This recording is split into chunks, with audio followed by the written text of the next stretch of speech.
और रोहित, मेरे को ये आइडिया पता है कहाँ से आया? अभी 2-3 दिन पहले मेरे एक दोस्त का कॉल आया था। i20 है, उसके बाद 2019 अभी जो किया सोनेट आने वाली है ना, उसको खरीदने का मन बना रहा था वो गाड़ी बेच के। तो वहां से ये थोड़ा सा क्या आइडिया डील दे रहा है वो फिलहाल? उसको उसकी जो वैल्यू टूट रही है लगभग 1 लाख 1.25 लाख के आसपास टूट रही है गाड़ी की जो स्टैंडर्ड वैल्यू होती है, और साथ में उसने लोन भी करा रखा है। ये सारी चीजें उसको कंसिडर करनी उसको पड़ेगी। स्पेशल लिंक भेजियो वीडियो में। कहते हैं जब यूज्ड कार लेनी हो तो 2 से 3 साल पुरानी गाड़ी को फर्स्ट प्रेफरेंस में लिया करो, क्योंकि वो गाड़ी ऑलमोस्ट न्यू होती है और न्यू गाड़ी की कंपैरिजन में उसके जो प्राइस हैं वो काफ़ी कम हो जाते हैं। लेकिन हम यहाँ पर खरीदने के पर्सपेक्टिव से बात नहीं कर रहे हैं, हम उन लोगों के लिए बात कर रहे हैं यहाँ पर जो शुरू के 2-3 साल के अंदर गाड़ी को बेचने का मन बनाते हैं या फिर बेच देते हैं। तो जो आपको नुकसान हो रहा है ना, वो किसी और का फायदा बन जाता है वहां पर। फिलहाल आपके नुकसान की बात कर लेते हैं। अगर ज्यादा उतावलेपन में आप जल्दी गाड़ियां बेचते हो तो आपको कितना मोटा नुकसान यहां पर झेलना पड़ता है। आपको सिलसिलेवार तरीके से आपको यहां पर बताते हैं कि कितनी जल्दी आप गाड़ी बेचते हो तो आपको कितना यहां पर नुकसान होगा। तो सबसे पहले हम बात करते हैं स्टैंडर्ड डिडक्शन की। चाहे वो आप चाहो चाहे ना चाहो, आपका डिडक्ट होता ही होता है। तो मानो अगर आपने गाड़ी खरीदी और 6 महीने के अंदर अंदर उस गाड़ी को बेच दिया तो कम से कम 5% जो है वो आपकी कीमत के अंदर डिडक्शन होगा ही होगा दोस्त। 5% कीमत उसकी गिर जाएगी। और यहीं पर ही अगर 6 महीने से लेकर के 1.5 साल के बीच में अंदर आप बेच रहे हैं उस गाड़ी को तो कम से कम 15% का घाटा आपको यहां पर देखना पड़ेगा। और वहीं पर अगर 1 साल से 2 साल के बीच में आप गाड़ी बेचते हो तो यही घाटा आपका बढ़ करके 20% तक हो जाता है। 2 से 3 साल के बीच में अगर आप गाड़ी बेच रहे हैं तो 30% का घाटा होगा, और 3 से 4 साल के बीच में बेच रहे हैं तो आपको 40% तक का यहां पर अपनी कीमत में कमी करनी पड़ेगी भैया। और वैसे आपने बहुत सारी गाड़ियां देखी होंगी जो कि 4 से 5 साल पुरानी है, तो आप लगभग जो है उनका सीधा हाफ रेट तो वैसे ही कर देते हो, है ना। तो लगभग यहाँ पर 50% तक की कमी आपको भी करनी पड़ेगी अगर गाड़ी 5 साल के आसपास आप बेच रहे हैं। तो जो भी अभी आपको रोहित ने बताया ये एक स्टैंडर्ड चीज है, स्टैंडर्ड डेप्रिसिएशन है। ये टोटली डिपेंड करता है आपकी गाड़ी की कंडीशन कैसी है, आपकी गाड़ी की रिसेल वैल्यू कैसी है। अगर मारुति और हुंडई की गाड़ी होगी तो उसकी रिसेल थोड़ी सी अच्छी होगी, गाड़ी कितने हजार किलोमीटर चल पाई है उस दौरान, और एक्सीडेंट तो नहीं है। ये सारे फैक्टर भी इस चीज में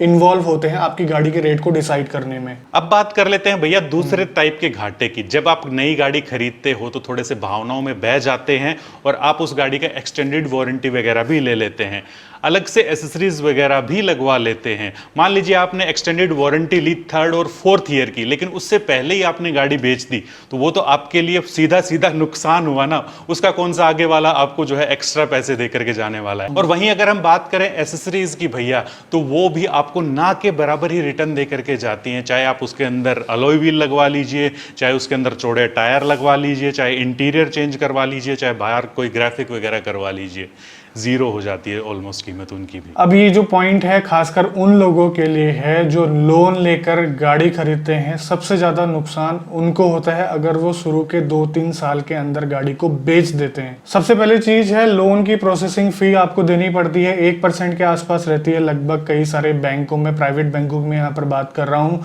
अगर 5 लाख का लोन लिया है तो 5,000 रुपए जो है आपकी प्रोसेसिंग फी गई ही गई। और साथ ही साथ आपको जो है इंश्योरेंस लेना पड़ता है लोन के साथ साथ, 6-7 हजार रुपए उसमें भी चले जाते हैं। और बात रही इंटरेस्ट रेट की, एक बात मैं आपको यहाँ पर बता दूं, शुरू के 2-3 साल के अंदर ही ऑलमोस्ट सारा का सारा यानी कि 50% तो छोड़ो 75% के आसपास जो है इंटरेस्ट बैंक आपसे ले लेते हैं। चलो इसके बारे में आप थोड़ा सा डिटेल में बात करते हैं। तो अभी जो रवि ने आपको यहां पर चीजें बताई, चलिए आपको थोड़ा सा और डिटेल के अंदर एक ग्राफ के जरिए उसको समझते हैं। जैसे कि आपने मान लीजिए मोटा मोटा तौर पे 5 लाख का लोन लिया है गाड़ी के ऊपर 5 साल के लिए। आप ग्राफ के अंदर देख पा रहे होंगे रेट ऑफ इंटरेस्ट जो कि अमूमन इतना ही होता है 10.5% के आसपास। तो आपकी जो लोन की ईएमआई बनी 5 साल के लिए वो 10,747 बनती है, और आपका सिर्फ इंटरेस्ट जो पे करोगे ना वो 1,44,817 बनता है 5 साल के अंदर।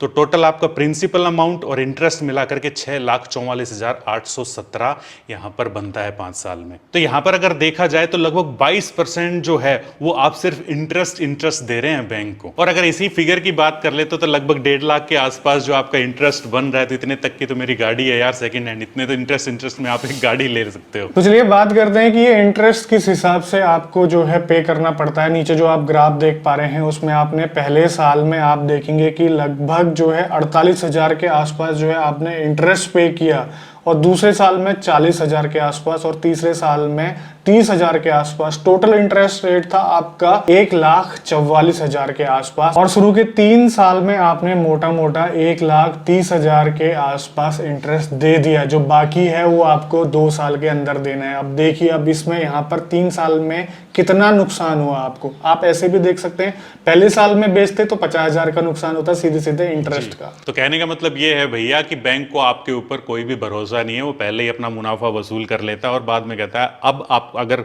लोन क्लोज करते हो तो पूरा जो अमाउंट है वो भी भरोगे भैया। समझ में आई? और हाँ, ये खास तौर पर भैया मिडिल क्लास वालों थोड़ा सा ध्यान दे लो इधर भी। अगर आप गाड़ी बेच रहे हो तो आपको लोन जो है वो फोरक्लोज करना पड़ेगा ही पड़ेगा। ज़्यादातर मिडिल क्लास वाले लोगों का जो लोन जो होता है ना, वो प्राइवेट बैंकों से होता है, सरकारी बैंकों से नहीं होता।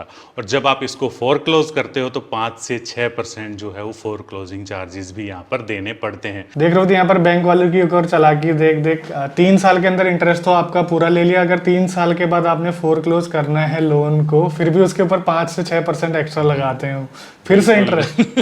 चलो, अब आपने गाड़ी बेच दी, अब आपका नेक्स्ट काम क्या है? दूसरी गाड़ी के लिए रिसर्च करना, दूसरी गाड़ी लेना, दूसरी गाड़ी के लिए लोन लेना, फिर उसके लिए प्रोसेसिंग फीस देना, उसके बाद जो है उसके लिए इंश्योरेंस करवाना, उसके बाद जो है जो नई गाड़ी का एक्स्ट्रा अमाउंट होगा वो पे करना, फिर से आपकी किस्तों का सिलसिला जो है चालू हो जाएगा। और हाँ भैया, सेकेंड हैंड वालों जिन्होंने इस टाइप की डील ली है ना, बहुत बढ़िया डील ली है, मुबारक हो गाड़ी। तो मैं आपको एक बात बता दूं, ये जितना भी आपने नुकसान किया है ये थोड़ा सा आप जो है कैलकुलेट करना, और जो ये आपका नुकसान हुआ है उससे आप अपनी गाड़ी को कई सालों तक चला सकते थे, उसमें फ्यूल भरवा सकते थे, उसके लिए आप इंश्योरेंस खरीद सकते थे और ये सारी चीज़ें कर सकते थे। तो इसलिए कहते हैं गाड़ी को सेलेक्ट करते वक्त थोड़ा सा जो है रिसर्च करके सेलेक्ट किया कीजिए, होमवर्क किया कीजिए, चला के देखिए। ये सारी चीज़ें जो है आपको कंसिडर करनी पड़ेगी गाड़ी को खरीदने से पहले। नुकसान बहुत होते हैं। हमने यार ये वीडियो बना तो दिया, मेरे को पता क्या लग रहा है, ये वीडियो देख करके जो सेकेंड हैंड गाड़ियों के डीलर है ना, वो हमारे दुश्मन बन जाएंगे, पक्की बात है। हो सकता है। चलो दोस्तों, ये था आज का हमारा वीडियो। उम्मीद करते हैं आपको आपका ये फ़ायदा दिखाई दिया होगा, खास तौर पर उन लोगों को जो ये जल्दी गाड़ियां बेचने का जिनमें फितूर होता है ना, तो मत बेचा करो भाई, ठीक है। मिलते हैं ऐसे किसी इन्फॉर्मेटिव वीडियो के अंदर, लेकिन इसी मैसेज के साथ कि 4 व्हीलर चलाते हैं तो सीट बेल्ट जरूर डाल लीजिएगा, 2 व्हीलर चलाते हैं तो हेलमेट जरूर पहनिएगा। ओके, जय हिंद, जय भारत। भारत माता की जय।